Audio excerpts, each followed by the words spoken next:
Kumusta kayo mga kaibigan? Mayroon palang settings doon sa YT Studio. Ang nakalagay doon ay altered content na may yes or no. At may napanood akong video sa isang vlogger, content na isang vlogger, na kailangan daw na malagyan ito ng yes or no kung anong klaseng content ng ina-upload na video. Kasi baka raw mag-shadow ban ng channel. Nako, pag shadow ban, ang views daw ay andyan lang daw sa 5, 7, 10, 12. Hindi raw aangat yung views. At magiging dead channel daw kapag ganon, lalo pag hindi mo sinusunod yung community guidelines. Ito pangalawang video ko pa to.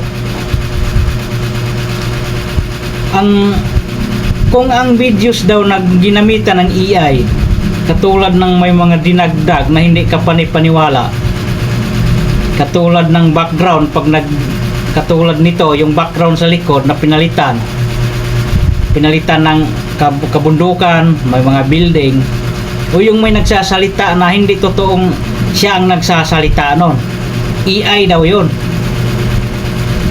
Basta yung may mga dinagdag ka diyan sa video, siningit, ang ilagay daw yan ay yes. Pero kapag wala kang dinagdag, wala kang ginamit na AI, ang ilagay daw doon no. Kaya itong mga video ko to, hindi nga ako nag-cut yung una kong video hindi ako nag-cut, no ang nilagay ko, kasi hindi naman ako gumagamit ng mga AI na mga dinagdag dyan sa video. Hindi naman ako marunong pa niyan. Kaya buti na lang nalalaman ko to, kasi kailangan daw itong malagyan. At yung pag-upload daw ng bagong channel, para hindi raw magka-shadow ban, para hindi madagdagan ng mga shadow ban, kailangan daw bago mag-upload, gamitin muna sa pag-subscribe, pagpapanood, pag-like. Saka pagdating ng mga 2 linggo o 1 linggo, saka pa mag-upload. At hindi raw din sunod-sunod na pag-upload, kailangan ding mga 3 days o sa 1 linggo 2 beses ka mag-upload or 3. Kasi baka mag-akala daw si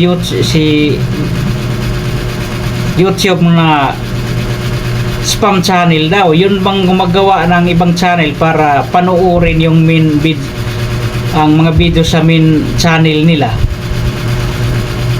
Yun daw po, magkaka-shadow ban daw po. Kaya gagayahin ko na lang po yung sinasabi ng vlogger para hindi ako magka-shadow ban. Sa bagay, konti pang views na nakukuha o kasi bago pa naman, hindi ko pa kabisado yung paano yung magpaganda ng mga upload. Magpo-practice pa lang ako. Okay guys, maraming salamat. Yun lang po.